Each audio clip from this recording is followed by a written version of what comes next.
क्या आपके चेहरे पे मुहासों की वजह से ऐसे रेड स्पॉट्स, ब्राउन स्पॉट्स, उठे हुए दाग या फिर गड्ढे हो गए हैं? देन इस वीडियो में हम डिस्कस करेंगे कि इस हर टाइप के स्पॉट को कैसे प्रिवेंट कर सकते हैं और कैसे ठीक कर सकते हैं।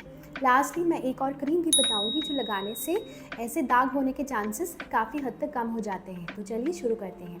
मैं डॉक्टर समझला दे, मैं एक डर्माटोलॉजिस्ट हूँ और मैं कोलकाता में प्रैक्टिस करती हूँ। इस वीडियो में मैं आपको बताऊंगी कि पिंपल्स होने की वजह से जो डिफरेंट तरीके के दाग हो जाते हैं उनको कैसे आसानी से आप घर पे ही ट्रीट कर सकते हैं, और जो दाग घर पे ट्रीट नहीं हो सकते उनके लिए आपको कौन सी ट्रीटमेंट करवाने चाहिए डर्माटोलॉजिस्ट के पास जाकर, उसके बारे में भी मैं डिस्कस करूँगी। तो चलिए शुरू करते हैं। सबसे पहले रेड स्पॉट्स।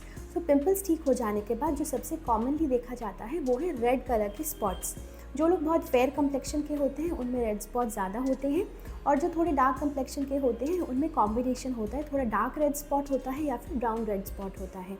तो इस स्पॉट को ठीक करने के लिए आपको ये जानना ज़रूरी है कि ये कॉमन है और इसको ठीक करना काफ़ी आसान भी है। अगर आप अपने रेगुलर एक्ने के जो मेडिसिन हैं जैसे क्लिंडामाइसिन हो गया, उसको आप यूज़ करेंगे तो ये रेड मार्क्स अपने से ही कुछ दिनों में लाइट हो जाते हैं। इस दौरान आपको एक अच्छा मॉइस्चराइज़र यूज़ करना चाहिए और सनस्क्रीन लगाना चाहिए। तो ऐसे रेड स्पॉट्स को ठीक करने में जो सबसे अच्छा काम आता है वो है नाइसिनामाइड सीरम। आप up to 4% niacinamide serum use कर सकते हैं, क्योंकि इन रेड स्पॉट में काफ़ी बार इन्फ्लेमेशन होती है और इन्फ्लेमेशन ठीक करने में नाइसिनामाइड सबसे अच्छा काम करता है। इसके साथ आपको ये भी ध्यान रखना चाहिए कि आपको नए पिंपल ना निकले, क्योंकि अगर आपको नए पिंपल निकलते रहेंगे तो जैसे आपके रेड स्पॉट ठीक होंगे उसके साथ साथ और नए स्पॉट्स रेडी हो जाएंगे। इसलिए कोशिश कीजिए कि आपकी जो पिंपल्स हैं वो निकलना बंद हो जाए और उसके बाद आप दाग का ट्रीटमेंट स्टार्ट कीजिए। अगर आप जानना चाहते हैं कि पिंपल्स को कैसे घर पे आसानी से ठीक कर सकते हैं जल्दी, देन आप ये वीडियो देख सकते हैं। मैं नाइसिनामाइड के रेकमेंडेड सीरम्स नीचे डिस्क्रिप्शन बॉक्स में ऐड करूँगी। नेक्स्ट हम आते हैं कि ब्राउन स्पॉट्स। ब्राउन स्पॉट्स होते हैं उनको जिनको पिंपल्स ठीक हुए कुछ दिन हो गए हैं और अभी भी वो स्पॉट्स रह गए हैं। ये जो डार्कर पॉपुलेशन है उनमें बहुत ज़्यादा कॉमन है। उनमें मेलानोसाइट्स ज़्यादा होते हैं एंड मेलानोसाइट्स पिगमेंट प्रोड्यूस करते हैं। तो जितना ज़्यादा मेलानिन प्रोड्यूस होगा उतना ज़्यादा आपको डार्क स्पॉट्स होने के चांसेस बढ़ जाएंगे। डार्क स्पॉट्स को ठीक करने के लिए कुछ अलग तरीके के इंग्रेडिएंट्स यूज़ करने पड़ते हैं, जैसे कि kojic acid, glycolic acid, alpha arbutin, liquorice extract etcetera. ये बहुत अच्छा काम करते हैं आपके डार्क स्पॉट्स को ठीक करने में। यहाँ पे एक इंग्रेडिएंट है एज़ोलाइक एसिड। ये पिंपल्स को भी कम करता है और पुराने डार्क स्पॉट्स को भी ठीक करता है। तो अगर आपको पिंपल्स भी हैं और उसके साथ में स्पॉट्स भी हो रहे हैं, तो एज़ोलाइक एसिड एक अच्छा ऑप्शन है जो दोनों को ठीक करेगा। लेकिन अगर आपके ऑलरेडी पिंपल्स ठीक हो चुके हैं और सिर्फ ब्लैक स्पॉट्स या ब्राउन स्पॉट्स बचे हैं अभी, देन आप ये कुछ सीरम यूज़ कर सकते हैं। मैं जो सीरम्स रेकमेंड करती हूँ उनके नाम मैं नीचे डिस्क्रिप्शन बॉक्स में लिख दूँगी, वहाँ पे आप देख सकते हैं। नंबर 3 नेक्स्ट जो बहुत कॉमन एक्ने मार्क है वो है उठा हुआ एक स्पॉट। तो ये भी बहुत बारी काफ़ी लोगों ने देखा है कि उनका पिंपल पूरी तरह से चला गया है लेकिन स्किन थोड़ी ऊंची सी रह गई है, जैसे स्किन आपकी रफ़ हो गई है, स्किन आपका उतना स्मूथ नहीं है।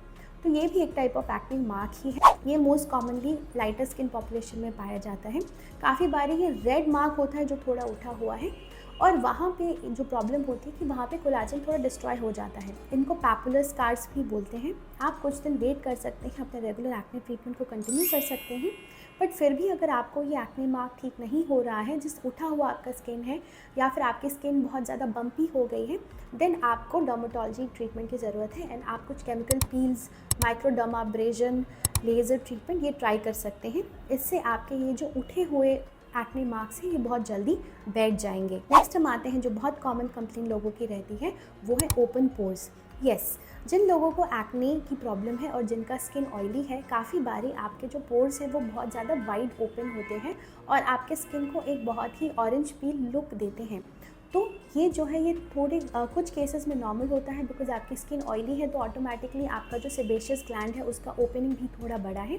लेकिन अगर आपको ये मार्क्स रह गए हैं और ओपन पोर्स आपके बहुत ज़्यादा हैं, देन जो आप घर पे ट्राई कर सकते हैं वो है salicylic acid face washes and salicylic acid serums. Salicylic acid serum बहुत अच्छा काम करता है ऑयल ग्लैंड के एक्टिविटी को कम करने में, ऑयल ग्लैंड को श्रिंक करने में, और इससे आपके ओपन पोर्स की अपीयरेंस भी काफ़ी हद तक कम हो जाएगी। इसके साथ आप नाइसिनामाइड सीरम भी ट्राई कर सकते हैं। एक और टाइप ऑफ बहुत कॉमन एक्ने स्कार जो होता है वो काफ़ी लोग ओपन पोर्स के साथ कंफ्यूज करते हैं, उसको बोलते हैं आइस पिक स्कार्स। तो ये काफ़ी हद तक ओपन पोर की तरह ही दिखता है, लेकिन अगर आप इसको स्ट्रेच करेंगे या फिर अपने फेस पे ठंडा आइस कोल्ड वाटर डालेंगे तब भी ये मार्क्स डिसअपियर नहीं होते हैं। ये एक बहुत डीप गड्ढे की तरह होते हैं। जब डीप एक्ने का पिंपल ठीक हो जाता है उसके बाद ऐसे मार्क्स आपको हो सकते हैं। इनको ठीक करना थोड़ी मुश्किल है और ये मैं थोड़ी देर बाद में डिस्कस करूँगी। सबसे कॉमन एक्ने मार्क से ज़्यादा प्रॉब्लम लोगों को कॉज करता है वो है गड्ढे वाले मार्क, जैसे इस फोटोज़ में आप देख सकते हैं। तो ये जो गड्ढे हैं ये उनको होते हैं जिनको फर्स्टली बहुत सिवियर पिंपल्स हुए थे या फिर वो बहुत देर होम रेमेडीज़ ट्राई करते गए, और एक होता है कि जिनको काफ़ी पुराने एक्ने थे जो तब क्योंकि पहले उतने अच्छे ट्रीटमेंट्स नहीं थे तो वो उनका एक्ने तो पूरी तरह से ही ठीक हो गया, लेकिन ऐसे गड्ढे वाले मार्क्स उनके चेहरे पे रह गए। ये बात जान के रखिए, इसको घर पे ठीक करना थोड़ा मुश्किल होता है बिकॉज होम रेमेडीज़ यूजुअली इस लेवल पे काम नहीं करती है। तो ये जो एक्ने के मार्क्स होते हैं बहुत डीप होते हैं और उतने डीप में कोई होम रेमेडी नहीं जा सकती है। इसके लिए जो मेनली ट्रीटमेंट आपको हेल्प कर सकता है वो है retinol based serums and retinoids, जैसे कि ट्रेटिनॉइन। तो रेटिनॉल सीरम्स जो है ये कोलाजन सिंथेसिस में हेल्प करते हैं एंड ये आप लगाने से काफ़ी हद तक आपके ये जो गड्ढे वाले स्कार्स हैं उनको ठीक होने में हेल्प करेगा। मैं जो ब्रांड्स रेकमेंड करती हूँ वो नीचे मैं डिस्क्रिप्शन बॉक्स में मेंशन कर दूँगी। अब लास्ट आते हैं कि जैसे बहुत पुराने गड्ढे वाले स्कार हैं, आपने रेटिनॉल लगा लिया, आपने ट्रेटिनॉइन भी ट्राई कर लिया, लेकिन आपके गड्ढे नहीं ठीक हो रहे हैं, तब आपको डर्मेटोलॉजिस्ट को कंसल्ट करना चाहिए और आपको आइदर लेज़र ट्रीटमेंट या फिर micro needling with radio frequency treatment का आपको हेल्प लेना चाहिए। Micro needling with radio frequency एक बहुत ही अच्छा एडवांस ट्रीटमेंट है जो गड्ढे वाले एक्ने स्कार्स पे बहुत अच्छे से काम करता है। ये ऑल ओवर इंडिया बहुत सारे डर्मेटोलॉजिस्ट के पास अवेलेबल है, तो आप अपने डर्मेट से ज़रूर मिलिए, चाहे आपकी एज अभी 40s में है या 50s में है, तब भी आपके एक्ने और गड्ढे रह गए उन पे ये अच्छा काम कर सकती है। सो आप इसके बारे में ज़रूर पता लगाएं, ये एक बहुत इफ़ेक्टिव ट्रीटमेंट है। एंड नेक्स्ट जो एक ट्रीटमेंट आपके पास अवेलेबल है वो है एब्लेटिव लेज़र। एब्लेटिव लेज़र्स जो करते हैं वो आपके स्किन की एक लेयर को धीरे धीरे हटा देते हैं और डीप में वो कोलाजन सिंथेसिस में हेल्प करते हैं। तो 4 से 6 सिटिंग लेने के बाद धीरे धीरे आपकी स्किन जो है वो काफ़ी हद तक स्मूथ होने लगती है और ये एक बहुत ही अच्छा ट्रीटमेंट है एक्ने स्कार्स के लिए। 2 टाइप के लेज़र पाए जाते हैं, एक है आपका कार्बन डाइऑक्साइड लेज़र और एक है आपका अर्बियम याग लेज़र। ये दोनों बहुत ही एडवांस्ड और काफ़ी दिनों से ये अवेलेबल है मेडिकल फील्ड में, अच्छी टेक्नोलॉजीज़ हैं। तो अगर आपको बहुत ज़्यादा पुराने और डीप गड्ढे वाले स्कार्स हैं तो आप ये लेज़र ट्रीटमेंट भी करवा सकते हैं, आपकी स्किन काफ़ी हद तक स्मूथ हो जाएगी। अगर आप इस ट्रीटमेंट के बारे में और जानना चाहते हैं देन नीचे कमेंट बॉक्स में मुझे लिख के बताइए।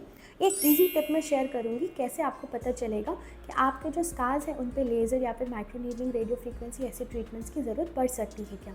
तो अगर आपके गाल पे या फिर कहीं पे एक्ने स्कार्स है तो आप स्किन को ऐसे पुल करके देखिए, जो आपके स्कार्स इजीली डिसअपियर हो जाते हैं या फिर स्मूथ हो जाते हैं देन उसको आप घर पे ट्राई कर सकते हैं ट्रीट करने के लिए। लेकिन जो ऐसे पुल करने के बाद भी जो स्कार रह जाता है देन उसके लिए आपको डर्मेटोलॉजिस्ट को कंसल्ट करना चाहिए।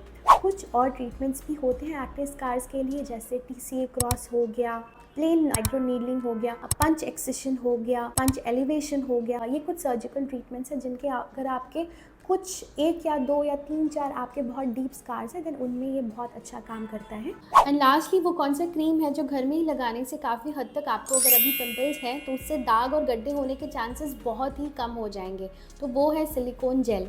यस, सिलिकॉन जेल जो है वो स्किन की हीलिंग में हेल्प करता है एंड जब आपकी स्किन ठीक से हील होगी देन गड्ढे या फिर मार्क्स होने के चांसेस भी कम हो जाएंगे। तो मैं अपने जो भी पेशेंट्स हैं जिनको बहुत सिवियर एक्ने हैं उनको मैं सिलिकॉन जेल रेकमेंड करती हूँ। मार्केट में भी ईजिली अवेलेबल है, लेकिन अगेन ये आपको डर्मेटोलॉजिस्ट के एडवाइस पर ही यूज़ करना चाहिए। तो अगर आपको बहुत सिवियर एक्ने हैं then silicone gel is one option that you can try, जिससे आपको दाग और गड्ढे होने के चांसेस भी काफ़ी हद तक कम हो जाएंगे। मैं डिस्क्रिप्शन बॉक्स में मेरे जितने फेवरेट रेकमेंडेड प्रोडक्ट्स हैं इंक्लूडिंग द सिलिकॉन जेल उसका मैं नेम नीचे मेंशन करूंगी। आप ये टिप्स फॉलो करेंगे देन आपके चेहरे पे दाग गड्ढे ये सब कम होंगे और वो जल्दी भी ठीक हो जाएंगे। आई होप इस वीडियो में मैंने आपको कुछ बातें शेयर की जिससे आप घर पे अपने एक्ने मार्क्स को ठीक कर सकते हैं। जो मार्क्स घर पे ठीक नहीं होंगे उनके लिए आप डर्मेट को कब कंसल्ट करेंगे और क्या ट्रीटमेंट्स आपके पास अवेलेबल है उसके बारे में भी मैंने आपको कुछ बताया है। अगर आप और भी कुछ जानना चाहते हैं देन प्लीज़ कमेंट बॉक्स में मुझे मुझे लिख के बताइए। अगर आप जानना चाहते हैं आपका फेस डार्क और डल हो गया है एक्ने मार्क्स की वजह से, देन आप उसको कैसे ईजिली होम रेमेडी से ठीक कर सकते हैं जो कि साइंटिफिकली भी वैलिडेटेड है, देन प्लीज़ अगला वीडियो देखिए। थैंक यू मेरे साथ इतनी दूर बने रहने के लिए। Like, share and subscribe to our channel. मैं आपसे मिलूंगी मेरे अगले वीडियो में। डॉक्टर समझला देविया, बाय।